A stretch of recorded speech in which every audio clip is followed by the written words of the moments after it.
الله وبركاته. معكم الأستاذ محمد السكاكيني، أستاذ بمؤسسة النجاح الخير الخاصة. كنوجه رسالة لآباء وأولياء التلاميذ وإلى ساكنة وجدور جميعا. الله يجزيكم بخير في هذه الأيام. التزموا البيوت ديالنا ونجلسوا في البيوت ديالنا ونصبروا حتى يرفع الله تعالى علينا هذه الجائحة وهذا الوباء.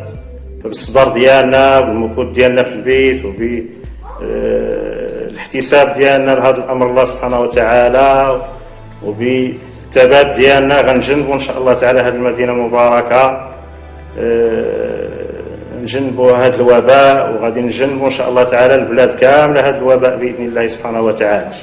وهذا الوباء هذا راه قديم وفات، وقع في عهد سيدنا النبي صلى الله عليه وسلم ومن بعد سيدنا النبي صلى الله عليه وسلم، وهذا الحجر الصحي راه وقع في عهد النبي صلى الله عليه وسلم.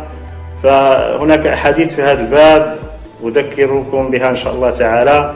عن أسامة بن زيد رضي الله عنه عن النبي صلى الله عليه وسلم قال: إذا سمعتم الطاعون بأرض فلا تدخلوها، وإذا وقع بأرض وأنتم فيها فلا تخرجوا منها.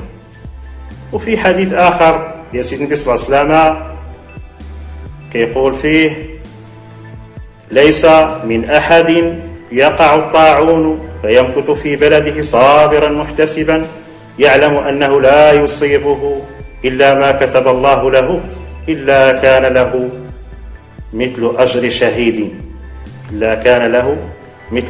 شهيد. فهذا الجلوس ديالنا وهذا المكوث ديالنا في البيوت إن شاء الله تعالى راه فيه واحد الأجر عظيم جدا، لأنه غيجنبنا وغيجنب الوليدات ديالنا ويجنب الساكنة جميعا ويجنب المغاربة جميعا هذا الوباء إن شاء الله سبحانه وتعالى. الله يجزيكم بخير. كل شيء يجلس في البيوت ديالو، لا يخرج إلا للضرورة، واللي يخرج يدير الكمامة ويعتني بالنظافة، ونشدوا وليداتنا في البيت ونصبروا عليهم ونحاولوا نتعاونوا معهم في الدراسة ديالهم ونصبروا عليهم، وعسى الله سبحانه وتعالى أن يرفع عنا هذا الوباء. والسلام عليكم ورحمة الله. Bonjour à tout le monde. Je conseille tous mes collègues et tous les Marocains en leur disant: soyons tous unis pour lutter contre la propagation du coronavirus. Respectons tous les recommandations des autorités sanitaires. Restons tous à nos maisons. Pendant cette situation critique que traverse notre pays suite à la propagation de l'épidémie de corona, vous devez vous protéger et protéger les autres. Restez chez vous, lavez-vous les mains fréquemment avec de l'eau et du savon. Ne touchez pas votre visage. Évitez de vous serrer les mains. السلام عليكم. أنا سلطانة خيا من مؤسسة النجاح الخير. أريد أن أوجه رسالة لجميع زملائي ولأصدقائي في المدرسة بالضرورة للالتزام بالحجر الصحي، وذلك للحفاظ على سلامتنا وصحتنا، بالإضافة إلى ضرورة متابعة الدراسة عن بعد من أجل النجاح والتوفق. ومن هذا المنبر أشكر الأساتذة على مجهوداته. Mes chers amis, nous vivons un moment d'une très grande gravité et notre pays est en guerre contre le virus Covid-19. Et pour cela, on doit changer nos habitudes et chacun doit prendre sa part dans cette guerre. Alors restez à la maison.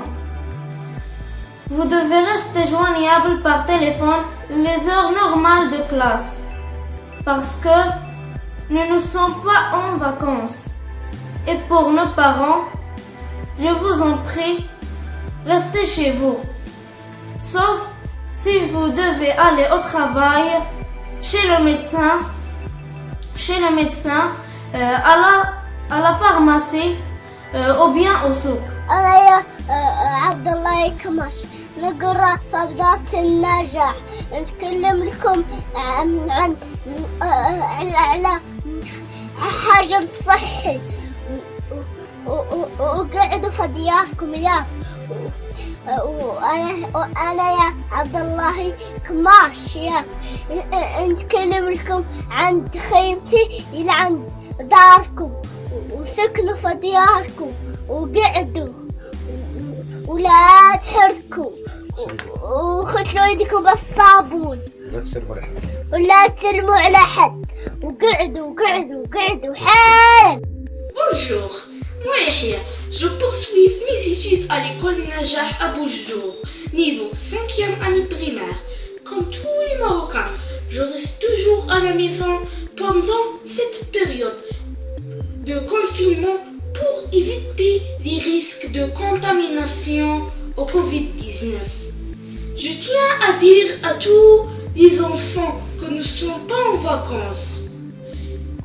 Profitez tout le temps à suivre les cours à distance, soit par télé ou par net. Restez chez vous et respectez les règles d'hygiène. ندعو الله أن يرفع عنا هذا البلاء ويوفقنا في كل خير.